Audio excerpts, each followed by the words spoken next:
میں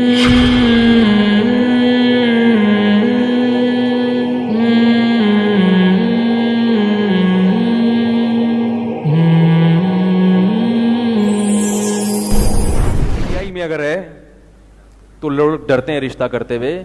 تو عمران خان سے میری 100 دفعہ گزارش ہے, اگر وزیر اعظم ابھی بنے تو نہیں ہے نا, اگر آپ بن جاتے ہیں تو اچھی بات ہے, اگر آپ وزیر اعظم بن جاتے ہیں تو ہمارے لیے قابل احترام ہے, لیکن اللہ کا واسطہ آپ ملک میں بے حیائی نہ پھیلائیں. پہلے بے حیائی کا خاتمہ کریں, کرپشن اس کے بعد ختم ہوگی, ٹھیک ہے نا. تو ہم ایک مہذب قوم کے لوگ ہیں, ہم اپنے بیٹے بیٹیوں کو بہنوں کو اس طرح سے ناچتے ہوئے نہیں دیکھ سکتے. یہ کلچر کسی قیمت پہ ہمارے لیے قابل قبول نہیں ہے. اسی طرح کو ایجوکیشن سسٹم ہمارے لیے قابل قبول نہیں ہے. ایک مہذب ہو, جلسے میں آپ اگر خواتین کو بلائیں تو بھی ہمیں اعتراض نہیں ہے, لیکن تہذیب کے دائرے میں, سمجھ رہے ہیں, تہذیب کے دائرے میں کچھ پتہ چلے کہ کسی اسلامی ملک کی خواتین ہے, کوئی حیا والی خواتین ہے. خیر, کہاں سے کہاں بات چلی گئی. تو ہم لوگوں میں چونکہ شعور ہی نہیں ہے, آپ مخالفت کریں لیکن اس کی کوئی بیس مضبوط ہونی چاہیے. آپ جمعیت علماء اسلام کی مخالفت کریں, مولانا فضل الرحمان کی 100 دفعہ مخالفت کریں, مضبوط بیس ہونی چاہیے اس کی. آپ اگر پی ٹی آئی کی مخالفت کرتے ہیں, بیس اس کی خام خم ایک ہوائی نعرہ نہ لگا دیں کہ فلانے کا ایجنٹ, فلانے کا ایجنٹ, کوئی ثبوت نہیں ہے. لوگ کہتے ہیں فلاں کے فلاں سے, ہم نے خود دیکھا اس کے بڑے اچھے طریقے سے مل رہے تعلقات ہیں. تعلقات کی بنیاد پر کوئی کسی کا ایجنٹ نہیں بن جاتا. نبی کے بھی یہودیوں سے آپ نے ایگریمنٹ کیے ہیں, معاہدے کیے ہیں. مسلمانوں کا بھی ابھی چائنا سے تعلقات ہیں مسلمانوں کے, تو کیا مسلمان ایتھیسٹ بن گئے؟ چائنا والے تو ایتھیسٹ ہوتے ہیں. تعلقات کسی بھی بیس پہ کسی سے ہوتے ہیں. تو اس لیے جتنی بات ہے اتنی رکھنی چاہیے. سیاسی تبصرے لوگ ایک دوسرے کے خلاف بہت خطرناک الزامات لگاتے ہیں. اور دوسری بات, کسی کی ذاتیات پہ نہ جائیں. ابھی وہ کسی نے کہا ہے کہ وہ عمران خان کی وائف نے کوئی ان کے خلاف کتاب لکھی ہے کہ یہ ایسا تھا ویسا تھا فلانا تھا. میں پھر بتا دوں, مجھے کوئی دلچسپی نہیں ہے. وہ لوگ کہتے ہیں آپ پی ٹی آئی کی حمایت کرو, میں نہیں حمایت کر رہا, یہ شرعی مسئلہ ہے. مولانا فضل الرحمان پہ بھی الزام لگے تو ہم اس کا جواب دیں گے. اگر کل ان کے خلاف کوئی ایسی کتاب چھاپ دے, ہم اس پہ بھی یہی تبصرہ کریں گے. کسی کی بیوی اگر اس کے خلاف فحش الزام لگاتی ہے تو اس بیوی کے غلط ہونے کی علامت ہے. یہ تم نے اپنے شوہر میں اگر کوئی غلط غیر شرعی حرکات دیکھی تھیں تو اللہ کہتے ہیں میاں بیوی ایک دوسرے کے لیے کیا ہیں؟ لباس ہیں. تم اس سے طلاق لے کے الگ ہو جاؤ, بس ختم ہو گئی بات. پوری دنیا میں کتاب لکھ کے اس کو ننگا کرنے کی کیا ضرورت ہے تمہیں؟ ہمیں نہیں پتا وہ پی ٹی آئی کے سربراہ کیسے ہیں, لیکن ہمیں اس تجسس کی ضرورت بھی. شریعت نے کہا ہے کسی کی ذاتیات میں ٹانگ اڑانے کی کوشش نہ کرو. وہ کیا تھا کیا ہے. صرف ایک صورت میں آپ کسی کی ذاتیات میں گھس سکتے ہیں کہ جب آپ نے اس پہ حد جاری کروانی ہو. تو آپ 4 گواہ لے کر آئیں, عدالت کا دروازہ کھٹکھٹائیں کہ یہ ہے اور اس پر یہ گوائیں, اور عدالت اس پہ حد جاری کرے. جب حد جاری بھی نہیں ہو سکتی تو فیس بک پہ بیٹھ کے تبصرے کرنا اور الزامات لگانا, اس سے اسلام آپ کے خلاف حد جاری کر دے گا. آپ کسی پہ بھی آپ تہمت لگائیں, چاہے زنا کی یا کوئی بھی, اور آپ کے پاس 4 گواہ نہ ہو, تو اسلام کیا کہتا ہے؟ اس کو چوک میں کھڑا کر کے. ابھی جو اس کی عمران خان کی سابق بیوی نے جو عمران خان کے خلاف کتاب لکھی ہے, مجھے نہیں پتا وہ کتاب میں جو کچھ لوگ کہہ رہے ہیں کہ ایسا لکھا بھی ہے نہیں لکھا, لوگ بہت تواتر کے ساتھ کہہ رہے ہیں ایسا لکھا ہے. اگر لکھا ہے تو عمران خان کی بیوی پر حد جاری ہونی چاہیے. سمجھ رہے ہو, اسلام یہ کہتا ہے اس پر حد جاری ہوگی کہ یہ ایک الزام لگا رہی ہے, گواہ کیوں نہیں. آپ پھر میں بتا دوں میرے بیان کو یہ نہ کہیں کہ پی ٹی آئی کے حق میں بیان, میں کہہ رہا ہوں اگر یہ کسی اور کے ساتھ بھی ایسا ہوتا تو میں یہی بات کرتا. میں کیوں؟ اس لیے کہ شریعت یہ بات کر رہی ہے, اور میں ممبر پہ اس کو اس لیے چھیڑ رہا ہوں کہ آج یہ ایک کسی کے ساتھ ہوا, کل کسی اور کے ساتھ بھی ہو سکتا ہے. کل کوئی آدمی اپنی بیوی پہ تہمت لگا سکتا ہے, کئی عورت اپنے شوہر پہ تہمت لگا سکتی ہے. لوگ فیس بک پہ پھر اس کو اچھالتے ہیں. تو شریعت میں ایسی چیزوں کو اچھالنے کی اجازت, بولو بھائی, نہیں ہے. اپنے گریبان میں جھانک کے دیکھو کیا کر رہے ہو بس. تو اس کی بیوی نے اگر یہ الزامات لگائے ہیں تو اس سے آپ پوچھیں کہ آپ کو جب یہ تھے تو آپ نے خود طلاق لینی چاہیے تھے نا آپ کو, ٹھیک ہے نا, شوہر نے کیوں دیا آپ کو. اور اگر بالفرض آپ نے بھی لی بھی ہے تو لے کے اپنا کہیں اور نکاح کرو. تو ایک دوسرے کا اللہ نے کیا قرار دیا میاں بیوی کو.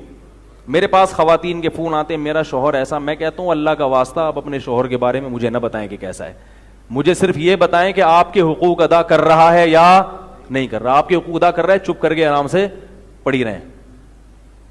اگر وہ کوئی غلطی کر بھی رہا ہے تو اس شریعت کیا کہتی ہے؟ پردہ ڈالو. گناہ کو ظاہر کرنا یہ گناہ سے بڑا گناہ ہے. بھائی میرا کوئی پی ٹی آئی کے خلاف بیان نہیں ہوا. میں نے جو کہا نا کو ایجوکیشن سسٹم خیبر پختونخوا میں آ رہی ہے, تو اس سے میرا کوئی اشارہ کے پی کے کی طرف نہیں ہے. کوئی بھی سیاسی تنظیم کو ایجوکیشن سسٹم لائے تو میں نے بیان میں کہا ہے کہ آپ اس سے ایگریمنٹ کروائیں کہ ہمیں یہ سسٹم نہیں چاہیے, چاہے متحدہ مجلس عمل ہو, چاہے مسلم لیگ ہو. لوگ میرے بیان کو کسی خاص تنظیم کے خلاف لے جاتے ہیں. میں کسی سیاسی تنظیم کے خلاف کبھی بھی ممبر پہ بیٹھ کے بات نہیں کرتا, یہ میرا موٹیو ہی نہیں ہے. مجھے تو خود ابھی تک نہیں پتا کہ ووٹ کس کو دینا ہے. میں نے جب الیکشن بالکل ووٹ کے آئیں پھر ہم مشورہ بھی کریں گے علماء سے, غور بھی کروں گا, پھر اس کے بعد میں فیصلہ کروں گا میں نے ووٹ کس کو دینا ہے. تو کوئی تنظیم, البتہ میں ایک بات پی ٹی آئی والوں سے کہتا ہوں کہ مجھے نہیں پتا عمران خان وزیر اعظم بنے گا یا نہیں بنے گا, لیکن عمران خان کی جو زوجہ صاحبہ ہیں وہ عمران خان کو مروا دیں گی سیاسی سطح پہ, کیونکہ وہ روحانی پیشوا ہیں. اور وہ تواتر کی حد تک یہ خبر پہنچی ہے کہ یہ نکاح بھی اس لیے ہوا کہ وہ کچھ روحانیات کی وجہ سے عمران خان کو وزیر اعظم بنا دیں گی. تو میری یہ پیش گوئی ہے کہ روحانی علاج والوں سے جب بھی کسی نے تعلق قائم کیا ہے وہ نہ دین کا رہا نہ دنیا کا رہا. تو عمران خان تک میری بات اگر کوئی پہنچا سکتا ہے تو ان کو یہ بتا دے کہ آپ کی وہ بیگم ہے, محبت کریں کیونکہ بیگم ہے, اس کا نان نفقہ پورا کریں, جلسوں میں بھی لے جائیں اس کو اپنے ساتھ. لیکن اللہ کا واسطہ یہ جو ڈرامے آپ نے شروع کروا دیے ہیں نا, وہ کبھی کدھر مزار پہ لے جا رہی ہے, وہ منتیں مانی بھی ہوتی ہیں کہ یار مزار پہ جائیں گے تو آپ وزیر اعظم بن جاؤ گے, یہ والا وظیفہ پڑھو. تو یہ میرا تجربہ ہے کہ جو ان روحانی علاج کے چکروں میں پڑا ہے, کسی نے فیس بک پہ لکھا ہوا تھا یہ پیرانی عمران خان کو مروا دے گی یہ اسی کا ملفوظ نقل کر رہا ہوں, مجھے بڑا اچھا لگا. میں نے کہا بالکل صحیح, تو ہو سکتا ہے وزیر اعظم بن جائے, ہو سکتا ہے نہیں بھی بنے, لیکن اگر نہیں بنے تو اس کی وجہ کیا ہوگی, یہ روحانی ڈرامے بازی ہوگی. بھائی بیگم ہے, بیگم ماشاء اللہ عزت کرو, محبت کرو. باقی آپ کی وہ پیرانی ہیں, تو پیر صرف اس کو بنایا جاتا ہے جو آپ کو شریعت پہ چلائے. آپ کے مسائل آپ کا پیر حل نہیں کر سکتا, نہ کسی پیر کے پاس ایسے ٹوٹکے ہوتے ہیں کہ وہ آپ کے مسائل حل کر دے. تو یہ پیر فقیری کا سسٹم اسلام میں نہیں ہے تو وہ اصلاحی تعلق, گناہ چھڑواؤ اپنے, بس. اس کے علاوہ پیر کسی کا کچھ بھی نہیں کر سکتا, نہ وزیر اعظم بنا سکتا ہے, نہ وزارت کی کرسی سے گرا سکتا ہے. تو یہ کیونکہ مذہبی مسئلہ ہے, تو جہاں کوئی شرعی مسئلہ ہوتا ہے وہاں میں سیاست میں بھی ٹانگ اڑاتا ہوں, کیونکہ شرعی ذمہ داری تو علماء کی ہے نا. تو پیر کسی کا بھی کچھ نہیں کر سکتا, بلکہ یہ اکثر مروا دیتے ہیں انسان کو. تو قبروں پہ سردے کروا کے عمران خان کی عوام میں حمایت کیا کروا دی, پورا green channel P T I کے خلاف ہو گیا. اتنا بڑا ووٹ بینک تھا آپ کا, آپ نے کیا کیا, قبر پہ سردہ کر کے گرین بھی خلاف ہو گئے, وائٹ مذہبی لوگ تو اس سردے کے بعد بالکل ہی پیچھے ہٹ گئے. تو یہ پیرانی صاحبہ عمران خان کو کیا کر رہی ہیں بھائی, تمہارا ووٹ بینک توڑوا رہی ہیں. تو اس لیے پیرانی صاحبہ کو آپ محبت سے رکھیں گھر میں, محبت دیں اس کو. پیر بنائیں کس کو, کسی عالم کو, کسی مفتی کو, ٹھیک ہے, اس سے. اور وہ صرف وزیر اعظم بننے کے لیے نہیں, وہ اپنی اصلاح کے لیے یا قوم کی اصلاح کے لیے, جی مجھے گائیڈ کریں, میں جب وزیر اعظم بن جاؤں تو میں کیسے قوم کی خدمت. تو اس لیے جو بھی ان روحانی ٹوٹکوں میں ڈراموں میں پڑا ہے نا, کیونکہ اسلام تو اس کو مانتا نہیں ہے ان چکروں کو. اسلام تو سیدھا قرآن و سنت کا نام ہے, یہ کرو یہ نہیں کرو. جو بھی ان ڈراموں میں پڑا ہے تو وہ ہمیشہ اس کا کیا ہوا ہے, نقصان ہوا ہے.